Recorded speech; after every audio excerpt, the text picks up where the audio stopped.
Hello दोस्तों, आप सभी का स्वागत है एसएससी ब्रेव स्टडी में। और आज के दोस्तों जो सब्जेक्ट होने वाले हैं बिल्कुल भी अलग, जैसा कि आप देख रहे हैं रीजनिंग। आज हमारे पास जो मैं आपके पास लेकर आया हूं क्वेश्चन, वो रीजनिंग से होंगे और बिल्कुल भी बेसिक से शुरू करेंगे। अगर आपको रीजनिंग के बारे में कुछ नहीं आता है तो आप बिल्कुल बेफिक्र होकर वीडियो के साथ बने रहिए। अंत तक में आपको इतना जरूर पता चल जाएगा कि रीजनिंग क्या है और रीजनिंग को हम कैसे करते हैं। ठीक है, हालांकि उसमें कई चैप्टर होते हैं, जैसे कि आपका कोडिंग, डिकोडिंग, नंबर सिस्टम और आपका नंबर एनालॉगिक और जो आपके डाइस होते हैं, ब्लड रिलेशन, कई सारे ऐसे क्वेश्चन होते हैं जो आपको करने हैं आगे। तो फिलहाल हम जो है कोडिंग और डिकोडिंग का चैप्टर लेके चलेंगे जो कि बिल्कुल बेसिक से है। आज हम जानेंगे कि कोडिंग और डिकोडिंग को हम कैसे सॉल्व करते हैं। तो सबसे पहले एकदम बेसिक से चलेंगे, जीरो से हीरो लेवल पे। ठीक है, बने रहिएगा। और अगर आप किसी मैथ के पेपर को देखना चाहते हैं जो आपके लिए बेनिफिट हो, तो आप चैनल के साथ जुड़े रहिए। इंग्लिश की क्लास चल रही है लगातार हमारे चैनल पर, जो कि एकदम अलग तरीके से पढ़ाया जा रहा है। हर चीज के बारे में एकदम बेसिक से बताया जा रहा है ताकि किसी भी बच्चे को कोई परेशानी ना हो जो शुरू करना चाह रहा है। ठीक है, तो चलिए सब्सक्राइब कर दीजिए, शेयर कर दीजिए। चलते हैं रीजनिंग की तरफ। रीजनिंग के बारे में थोड़ा सा हम जानते हैं कि रीजनिंग में क्या होता है। तो आप ये याद रखिएगा, रीजनिंग में आपकी जो है बौद्धिक क्षमता चेक की जाती है। यानी कि आपका एक तरीके से सिंपल अगर लैंग्वेज में हम समझें तो आपकी माइंड टेस्ट की जाती है। ठीक है, तो हम आज जानेंगे कि रीजनिंग का मतलब आपने समझ लिया, बौद्धिक क्षमता, और इसमें आपकी माइंड टेस्ट की जाती है। तो सबसे पहले आज मैं आपको एबीसीडी पढ़ाऊंगा। तो आप ये मत समझिएगा कि मैं पहली क्लास में तो हूं नहीं जो एबीसीडी पढ़ूं, लेकिन यहां पर एबीसीडी पढ़ना बहुत जरूरी है और बिल्कुल अलग वे में आज हम एबीसीडी पढ़ेंगे। ठीक है, चलिए सबसे पहले मैं आपको बताऊं तो एबीसीडी लिख लेते हैं। A B C D E F G H I J K L.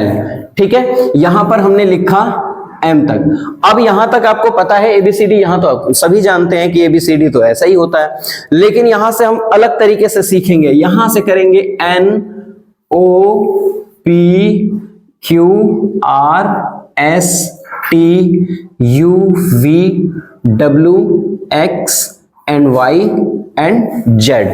तो दोस्तों यहां तक आपने जेड तक सीख लिया। ठीक है, अब इसमें एक चीज और याद रखिएगा, इसमें नंबर लिखना पड़ेगा। जैसे 1 2 3 4 5 6 7 8 9 10 11 12 और 13। इसी तरीके से अब इसका नीचे नंबर दीजिएगा। 14 15 16 17 18 19 20 21 22 और ये 23 24 25 26। आपको पता है इंग्लिश अल्फाबेट्स में 26 लेटर्स होते हैं। ठीक है, तो ये जो 26 लेटर हैं हमारे, इनका हमने नंबर भी लिख दिया। अब हम ये याद करना होगा कि कौन कितने नंबर पे आता है। तो इसको हम याद कैसे करें कि कौन कितने नंबर पे आता है। बड़ा टफ लग रहा होगा आपको, लेकिन अभी अब देखते जाइए, आगे बहुत आसान हो जाएगा। कैसे करेंगे? अब एक चीज मैं आपको लिखवाऊंगा जो आपने नोट पे एकदम करते जाइएगा। ठीक है, जिसका नाम है इजोटी। ठीक है, ये आप नोट कर लीजिएगा। ये आपके लिए एकदम रामबाण है, समझिए। आप अगर रीजनिंग करना चाह रहे हैं, इन टॉपिक को याद करना चाहते हैं, कौन कितने पे आता है, तो आपके लिए बिल्कुल रामबाण का काम करेगा। तो आप इसे याद कर लीजिएगा। इजोटी में ई की वैल्यू आपकी होती है 5, जे की वैल्यू 10 और ओ की वैल्यू 15, टी की वैल्यू 20 और y की वैल्यू दोस्तों 25। आप देख रहे होंगे इजोटी में 5 5 5 5 का डिफरेंस आ रहा है। जैसे 5 का टेबल पढ़ते हैं। अब आपको यह चीज जरूर पता चल गई होगी, थोड़ी सी आसान हो गई होगी कि e के बाद f अगर 6 पे आएगा, ठीक है, उसी तरीके से अगर j की बात कर दें तो j के बाद अगर आपसे किसी ने पूछ दिया k कितने पर आएगा, तो आप कह सकते हैं j का तो मुझे याद है, j के बाद k आता है 11 पे। तो इस तरीके से भी आप इसको लॉजिक से याद कर सकते हैं। O की बात करें 15 पे आता है, आपसे P या Q पूछ दे तो आप आसानी से कह सकते हो कि P जो है O से 1 ही ज्यादा है और उसी तरीके से Q 2 ज्यादा है। तो 15 में 2 जोड़ देंगे, आपका आ जाएगा 17। याद हो रहा है धीरे धीरे? ऐसे ही करेंगे, बिल्कुल एकदम बने रहिएगा चैनल के साथ। ये आप जरूर नोट कर लीजिएगा। मैं आपको फिर से बता दूं, एकदम नोट कॉपी पेन लेके बैठिए और नोट करते चलिए। आज आपका ये कोडिंग डिकोडिंग का मेन चैप्टर खत्म कर देंगे। तो चलिए, यहां तक आपने समझा। अब बात करते हैं कि इसको हम कैसे आगे प्रोसेस में लाएं। ठीक है, अब याद करने के लिए देखिएगा एक चीज मैं बताने चाहूंगा। ठीक है दोस्तों, अब यहां पर हमने मिटा दिया, अब आगे का काम कैसे करेंगे, कैसे याद करते हैं। आपको यह पता है कि ई तक तो आपको बड़े आसानी से याद होगा, एफ से बात करेंगे। और आज देखिएगा आपको मैं फिगर देखकर याद कराना सिखाऊंगा कैसे। सबसे पहले देखिएगा एफ लिखा हुआ है, अगर आपको ये तो पता है एफ 6 पे आता है, बड़े आसानी से कह दोगे। लेकिन अब जो मैं पूछने जा रहा हूं उस पे देखना, अगर एफ 6 पे, इसको कैसे याद करेंगे। क्या एफ को ऐसे लिख दें और अगर इसको ऐसे मिला दिया जाए तो क्या बन गया, ये 6 आ रहा है, 6 की शेप बन गई। आप ऐसे याद कर सकते हैं। ठीक है, अगला चलते हैं एफ के बाद जी पे। अब देखिएगा जी आप ऐसे लिखते हैं। ठीक है, फिगर देखकर आप कैसे याद करेंगे वो देखिए। अगर मैं इसको यहां से मिटा दूं, यहां से मैं ढक दूं, तो क्या आपको ये 7 दिख रहा है? नहीं हो तो ऐसे मैं आपको बताऊं, देखिए 7 दिख रहा होगा। तो आप ये याद कर सकते हैं कि जी हमारा 7 पे आता है। चलिए इसी तरीके से नेक्स्ट चलते हैं एच पे। अब बात करेंगे एच पे, तो इस एच को क्या करिएगा, इस पे भी एक शेप देखिए। अगर मैं इसे ऐसे कर दूं और इसे ऐसे कर दूं तो क्या यह 8 की शेप में आ रहा है? इस तरीके से आप याद कर सकते हैं कि एच जो है 8 पे आएगा, यानी कि एच का नंबर जो है वो 8 है। चलिए अगला चलते हैं आई पे। आई देखा होगा आपने, ऐसे बहुत सारे लोग लिखते हैं, जैसे आई एम अ बॉय। ठीक है, ये आपने इस तरीके की आई देखी होगी, तो इस तरीके से आप इसे याद कर सकते हैं। चलते हैं अगले टॉपिक पे। अगला देखिए, अब उसी तरीके से जे की वैल्यू आपको पता है इजोटी में 10 पे आता है, उसे याद करने की जरूरत ही नहीं है। आ गए हम के पे। अब के को कैसे याद करें, तो आप कहिएगा कि जे तो हमें पता है सर 10 पे है, तो आपका के 11 पे होगा। बिल्कुल होगा, लेकिन अचानक पूछ दें तो इस सिचुएशन में आप क्या करेंगे, के से आप याद रखिएगा किंग 11 पंजाब। ठीक है, आपने मैच आप देखते होंगे तो पता होगा, काफी सारे बच्चे जो है मैच देखते रहते हैं। तो किंग 11 पंजाब से के याद रखेंगे। अब बात करेंगे हम एल से। एल से कैसे याद रखेंगे, है ना, तो इसकी भी एक चीज रखिएगा, एल बोलिएगा। जैसे एल 12, एल 12, एक सिमिलरिटी आ रही है ना, तो इसी से हम याद रख सकते हैं कि ये 12 पे होगा।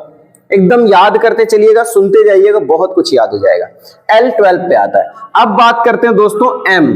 एम जो है आपका, देखिए बड़े ध्यान से देखिएगा, इस एम को मैं अगर ऐसे लिख दूं तो 3 दिख रहा है ना, 3 बना हुआ दिख रहा है, लेकिन 3 तो हमारा पता है कि सी पे आता है। तो दूसरा 13 भी तो ऐसा ही होता है दोस्तों, इसके आगे एक लगा है 13, तो एम कितने पे आया, 13 पे। बड़े आसानी से याद हो रहा होगा, एम जो है आपका 13 पे आता है।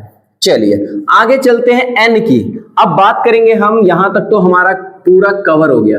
अभी आप कहिएगा सर इसे तो ऐसे याद कर लेते हैं उल्टा। बिल्कुल नहीं, ऐसा लिखने के लिए आसान है आपको समझने के लिए, मगर अगर आप याद करते हैं तो ये तरीका ठीक नहीं रहेगा। इसके लिए भी बताऊंगा कैसे। एन, अगर मैं आपसे बात करूं एन की, तो एन में एक देखिएगा कि एन कितने पे आता है, वो याद करने का। एन से होता है नवंबर, और 14 नवंबर को चिल्ड्रंस डे होता है, जो कि सभी बच्चों को अक्सर याद रहता है। ठीक है, तो एन 14 पे, यानी कि एन से नवंबर और 14 नवंबर चिल्ड्रंस डे होता है, इसलिए एन 14 पे आ गया। बहुत अच्छे से। चलिए आगे चलेंगे ओ की वैल्यू इजोटी में हमने 15 पढ़ा था, ये बड़े अच्छे से आपको पता है। तो हम पी की बात करेंगे। अगर मैं पी ऐसे लिखता हूं, इसी पी को मैं टेढ़ा कर दूं, ऐसे लिख दूं, तो 6 बनेगा। लेकिन आपको पता है 6 तो मैंने एफ पे सिखाया था, तो इसके आगे करके 16 कर दीजिए, एफ पी हो जाएगा आपका 16 पे। आगे चलेंगे क्यूब की बात करेंगे, है ना, क्यूब। तो ये क्यूब की बात करें तो ऐसे लिखिए। बहुत सारे लोग अलग तरीके से लिखते हैं, लेकिन याद करने के लिए और एक फिगर बनाने के लिए, तो इस पे आप ऐसे कर दीजिए और यहां से इसे मिटा दीजिए, तो 7 आपको दिख जाएगा। इसीलिए 7 हमने जी पे देखा था, तो ये 17 पे याद रखेंगे। ठीक है, आगे चलते हैं। आर आता है आपके बीच फिर से। इसी आर की अगर मैं बात करूं, तो इस आर को अगर मैंने यहां से यहां तक घुमा दिया, 8 दिख रहा होगा। अब इस 8 में आप कह रहे होंगे कि सर 8 तो आपने मुझे एच पे बताया था, तो कोई बात नहीं, ये 18 पे होगा। ठीक है, ये तरीका है, बस सिर्फ याद करने के लिए मैं आपको समझा रहा हूं। बड़े आसानी से आप समझ में आ रहा होगा। अगर कोई टॉपिक इसमें समझ में नहीं आती है तो आप मुझे कमेंट बॉक्स में कमेंट करके कह सकते हैं कि सर ये टॉपिक मुझे समझ नहीं आया, फिर से बता दीजिए, तो मैं आपको फिर से बताऊंगा। हालांकि मुझे पूरी तरीके से अपने आप पर विश्वास है और आप सब पर भी, कि जिस तरीके से मैं बता रहा हूं और आप समझ रहे हैं, आपको कोई शिकायत ही नहीं आएगी। आपके समझ में ना आए ऐसा हो ही नहीं सकता है। चलिए अगली बात करते हैं। हमने यहां पर R तक सीख लिया, अब S की बात करेंगे।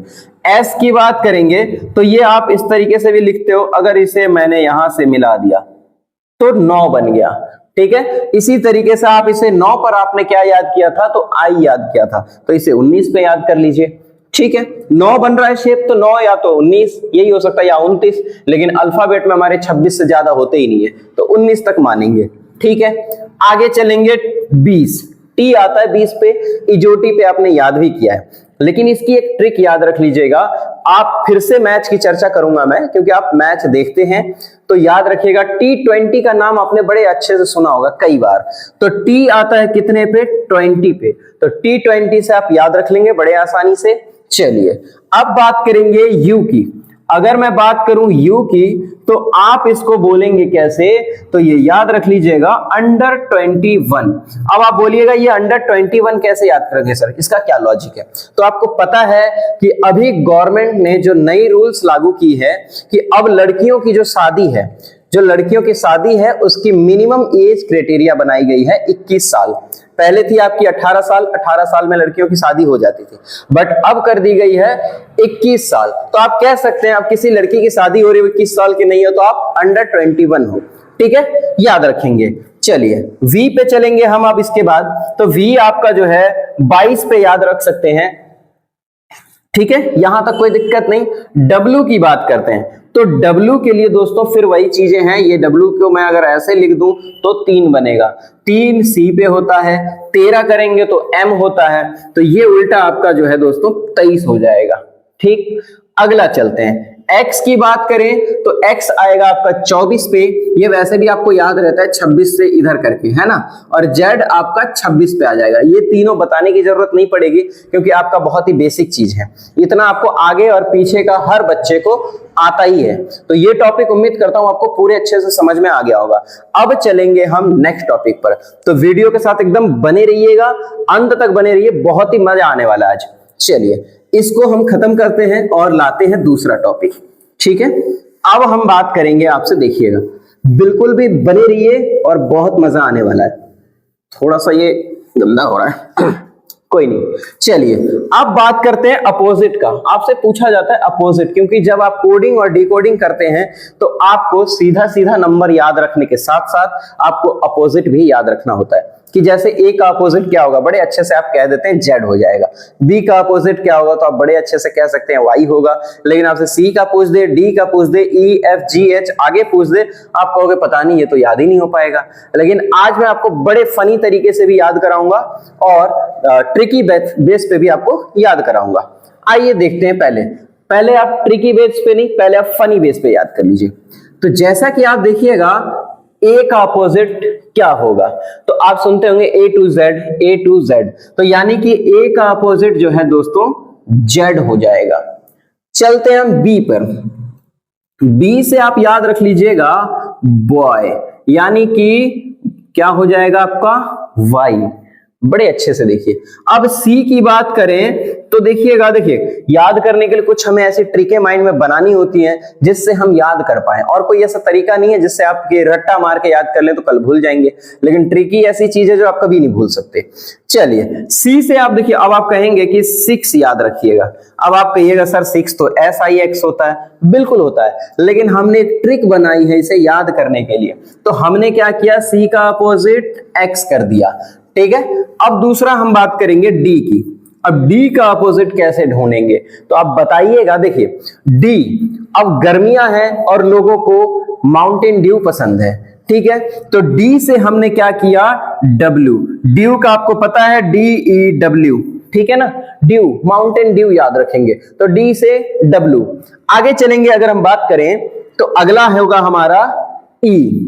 अब यहां पर देखिएगा E की ट्रिक कैसे बनाएंगे, हम कैसे याद करेंगे, तो E को याद कर लीजिएगा आप इवनिंग के तौर पे, ठीक है। बड़े लोग शॉर्ट में आप लिखते हैं ना इवनिंग, या फिर तो इसको आप कर लीजिएगा E का अपोजिट V हो जाएगा, ठीक है। और इसी तरीके से F का करेंगे। F का आप ये याद कर सकते हैं, क्या लगाएंगे आप, FU लगा दीजिए, FU से फन भी कह सकते हैं, लेकिन N लास्ट में आ रहा है, कोई दिक्कत नहीं, F का अपोजिट U होगा, FU से शुरू होता है। उसके बाद जी। अब देखिएगा जी की बात करें तो जी से आपको बड़ा अच्छा याद होगा, दिल्ली में एक रोड है जिसका नाम है जीटी रोड, ठीक है, जीटी यानी कि ग्रैंड ट्रंक रोड। तो अब बात करेंगे जीटी रोड यानी कि जी का अपोजिट टी हो गया। बड़े अच्छे से आपको उम्मीद कर रहा हूं समझ में आ रही है, बिल्कुल बेसिक से मैं लेके चलूंगा आज। अब H की बात करें तो H से क्या होगा हमारा, H का अपोजिट कैसे निकालें? तो अब आप याद रखिएगा कि H से आप या तो देखिए S याद करना है, ठीक है, हैज याद कर सकते हैं, ठीक है, जिससे आपका H का अपोजिट S हो जाएगा। अब बात करते हैं हम I की, बड़े अच्छे से, और I को तो मैं इस तरीके से आपको याद कराऊंगा जो हालांकि कहना नहीं चाहिए, क्योंकि अब जो है I से जिसके बारे में बताने जा रहा हूं, आई से यानी कि आप ऐसे भी अगर मैं आपसे पूछूं कि आप मुझे ये बताइए कि ऐसी कौन सी सरकारी काम है जिसमें सबसे स्लो काम होता है, सबसे स्लो, तो आप ये कह सकते हैं जिसका काम थोड़ा सा स्लो होता है, तो यानी कि इंडियन रेलवे जब पेपर लेती है तो कई कई साल निकल जाते हैं जब पेपर नहीं होता। हालांकि अब इसका बिल्कुल भी अपोजिट हो गया है, जो अभी जो एनटीपीसी के पेपर हैं वो बहुत जल्द कराए जा रहे हैं। रेलवे पहली बार पूरे इतिहास में जल्दी काम करने जा रहा है, तो आप इसे नोट कर लीजिएगा। अब इसे हम उल्टा भी नहीं कह सकते हैं, हालांकि अब इसको इस तरीके से कह सकते हैं कि ऐसा कौन सा विभाग है, ठीक है, सरकारी काम का ऐसा कौन सा विभाग है जो सबसे फास्ट काम करता है, तो वो आ जाएगा दोस्तों इंडियन रेलवे। तो इंडियन रेलवे में आर कर दीजिएगा, इंडियन और रेलवे, तो आर हो गया आई का अपोजिट, ये भी याद रखेंगे। उसके बाद अब हम बात करेंगे जे पे।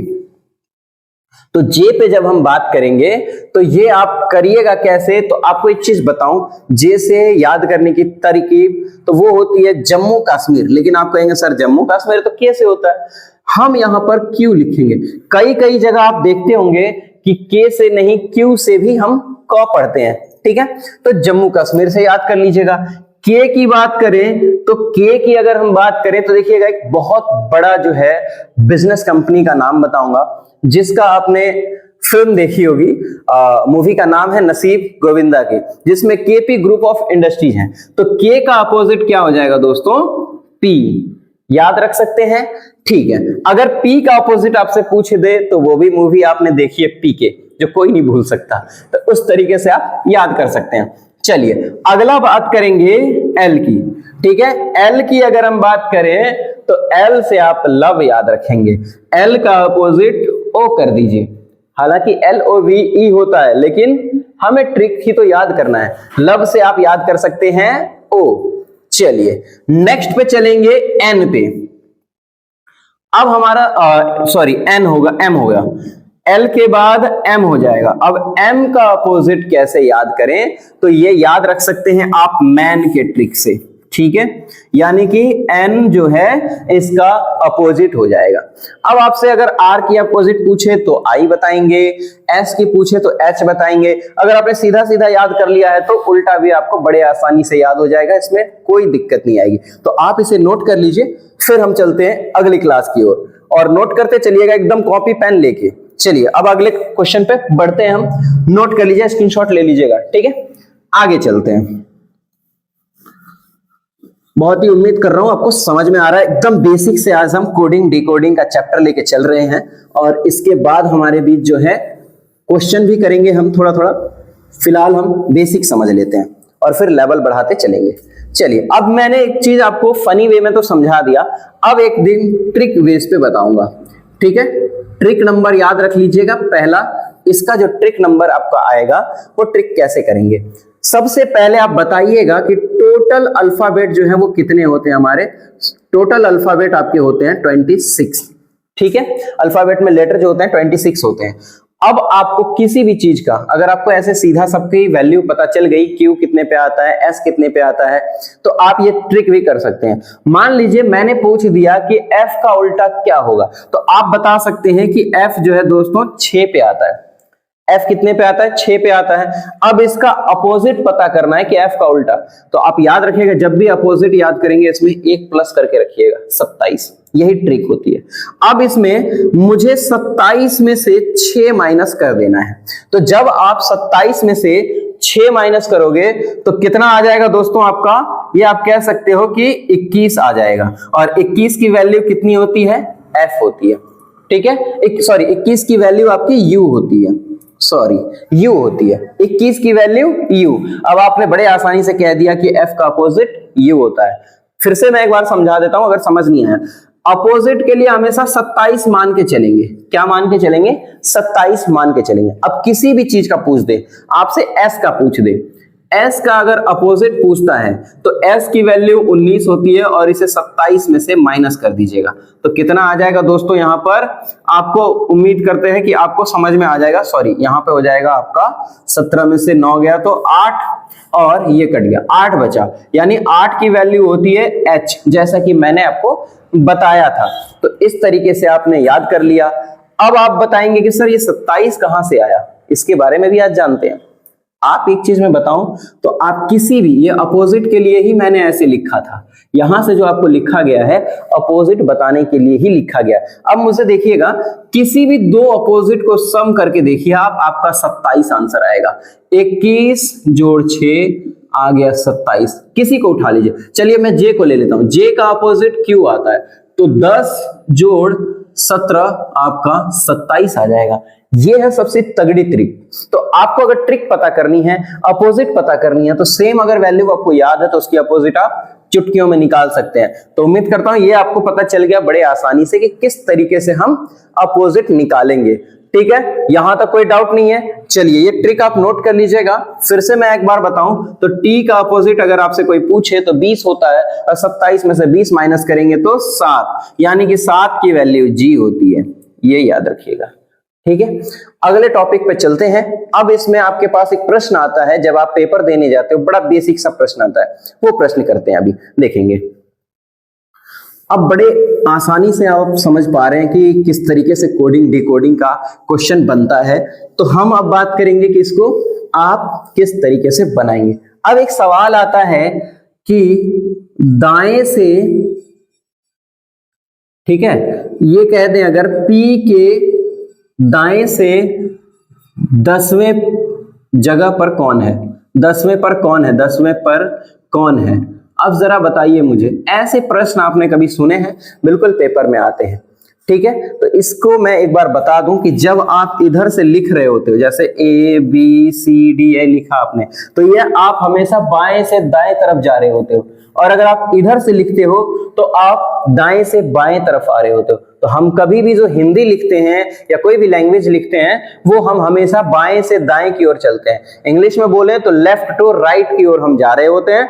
एक ही भाषा ऐसा है जिसे हम सीधे यानी कि दाएं से लिखते हैं, जिसका नाम है उर्दू। आप याद रखिएगा, उर्दू को हमेशा इधर से लिखा जाता है, यानी कि दाएं से बाएं लिखा जाता है, और हमारी हिंदी इंग्लिश जो भी है हम उसे बाएं से दाएं लिखते हैं। तो दाएं और बाएं में कंफ्यूजन नहीं होना है, राइट और लेफ्ट, ठीक है। क्योंकि आप ऐसे लिखा, आपका बायां हाथ ये है, आपका बायां हाथ इधर गया, तो इधर से आप लिखते हुए जा रहे हो दाएं की तरफ, आप इधर खड़े होकर लिख रहे हो और ऐसे करके लिख के जाओगे, तो आपका ये बायां हाथ था, बाएं से दाएं तरफ गए, ऐसे आप याद रखेंगे। चलिए अब अगर आपसे पूछ दे कि सीधा सीधा पूछे दाएं से, P के दाएं से, ठीक है, वे कौन बैठा है। अब देखिएगा P से दाएं पे कौन बैठा है, पहले मैं ABCD लिख दूं या ऐसे ही समझ जाएंगे। चलिए ऐसे ही कर लेते हैं।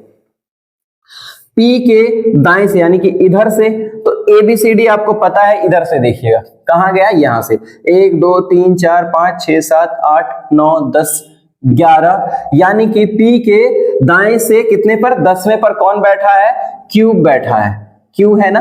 देखिए 1 2 3 4 5 6 7 8 9 10, तो आप कह सकते हैं कि यहां पर आपका Q होगा। बड़े अच्छे से समझ में आया। तो इसी तरीके से आप इसको याद करेंगे, ठीक है। अगर आपसे पूछ दे कि बाएं से कौन बैठा है, समझिएगा, तो अगर आपके P से बाएं पूछ दें, P से बाएं, ठीक है, और 11वें नंबर पे कौन बैठा है, P से बाएं, यानी कि इधर से आप शुरू करेंगे, ठीक है। P से बाएं पर 10वें नंबर पर कौन बैठा है, तो ऐसे अगर आप बाएं चलेंगे तो ये चलेगा आपका दाहिना, इधर चलेगा बायां, तो ये आप नोट करते चलेंगे। इस तरीके से आप सवाल को बना पाएंगे। अब चलते हैं, थोड़ा सा और प्रश्न को बढ़ाते हैं लेवल को। तो अब अगर मैं आपसे कुछ कोडिंग डिकोडिंग करने के लिए दूं तो कैसे करेंगे। मान लीजिए कि ANT ठीक है। यहां पर याद रखेंगे कि इसका है वैल्यू आपकी दी गई है 35 कर लेते हैं, 35 वैल्यू दी गई है और आपसे पूछ दे कि कैट की वैल्यू कितनी होगी, तो आप कैसे बनाएंगे? अब देखिएगा इसको बनाने का तरीका कैसे होगा। तो कैट की एंट की वैल्यू 35 दी गई है और कैट की वैल्यू पूछ रहा है, तो कैसे करेंगे? यानी कि इसकी वैल्यू आपको पता होगा 1 प्लस 14 और प्लस 20, क्योंकि t आता है 20 पे, n आता है 14 पे, ये मैंने आपको पहले क्लास में बता दिया है। अब कैसे करेंगे? देखिए 20 और यहां पर 34 और एक 35, यानी कि सबको जोड़ा गया है और जोड़ करके 35 यहाँ। और रीजनिंग का दूसरा ट्रिक समझिएगा, इसमें ये पता कर लीजिएगा कि एंड के साथ क्या करके 35 आया है, वही ट्रिक हमें यहां करनी है। तो c की वैल्यू हो गई 3 प्लस a की वैल्यू 1 और t की वैल्यू 20, तो आपके पास उत्तर कितना आएगा आप बता दीजिएगा। 4 और 1 24, यानी कि आपका ऑप्शन जो है 24 बिल्कुल भी सही हो जाएगा। अब इसी पे एक और चीज समझ लेते हैं। मान लीजिए मैंने यहां पर एंड का तो बड़े अच्छे से बताया, दूसरा फिर से देखिए, फिर से मैं आपको लिख के दे रहा हूं एंड, और इस बार एंड की वैल्यू थोड़ी सी बदल जाएगी। अब एंड की वैल्यू क्या बदल रही है वो देख लेते हैं। तो यहां पर हो गया दोस्तों आपका या 281। अब ये 281 लिखा है और कैट की वैल्यू आपसे फिर से पूछ दे, क्या करेंगे? तो सबसे पहले आपको यह पता करना होगा कि यहां पर 281 कैसे आया। समझते हैं, 1 गुणे 80 होना चाहिए, सॉरी 80, 1 गुणे 14 गुणे 20, ठीक है। यहां पर आपको क्या किया गया है, तो 14 को 1 से गुणा करेंगे तो 14 ही हो जाएगा और इसी को 20 से गुणा करेंगे तो 14 दूना 28, यानी कि 280 आया है। बस आपको समझ में आ गया कैसे किया गया है। बस इसी को यहां लगा दीजिए, 3 गुणे a की वैल्यू 1 गुणे 20 और आपका उत्तर आपके पास आ जाएगा 60, ठीक है। बड़े अच्छे से आपको पॉइंट समझ में आ रहा है, उम्मीद कर रहा हूं बिल्कुल भी एकदम कोई दिक्कत नहीं आ रही, आपको सारे पॉइंट अच्छे से समझ में आ रहे हैं। आगे हम चलेंगे ऐसे प्रश्न की ओर, तब तक के लिए इस प्रश्न को सॉल्व करते चलेंगे। ये आपके समझ में आ गया, सारी चीजें नोट कर लीजिएगा। अब कल से जो है हमारा रीजनिंग का जो टॉपिक आएगा वो बड़े तगड़े क्वेश्चन लेकर आऊंगा, एकदम थोड़ा सा लाइट अब बढ़ेगी, आपके रीजनिंग के प्रश्न स्टार्ट हो चुके हैं। तो कोडिंग डिकोडिंग के लिए आप तैयार रहिएगा। इन सारे प्रश्नों का नाम होता है, वो मैं लिखना भूल गया, उसका नाम होता है कोडिंग डिकोडिंग, ठीक है। ये याद रख लीजिएगा, ये आपका चैप्टर स्टार्ट हो गया है कोडिंग डिकोडिंग का। अब आप कोडिंग डिकोडिंग कर पाओगे और एसएससी हो चाहे आरआरबी हो या किसी भी पेपर का एग्जाम हो, आप बड़े आसानी से उसे सॉल्व कर पाओगे और क्रैक कर पाओगे और अपना सिलेक्शन 100% तक सुनिश्चित कर पाओगे। तो चैनल के साथ बने रहने के लिए बहुत बहुत धन्यवाद। वीडियो अच्छी लगी हो तो शेयर लाइक सब्सक्राइब जरूर कर दीजिएगा, ताकि आपके एक सब्सक्राइब से हमें मोटिवेशन मिलती है और हम अपने अलग कंटेंट लेकर आने में आपके पास समर्थ रहे, ठीक है। मिलते हैं अगली क्लास में, तब तक के लिए धन्यवाद।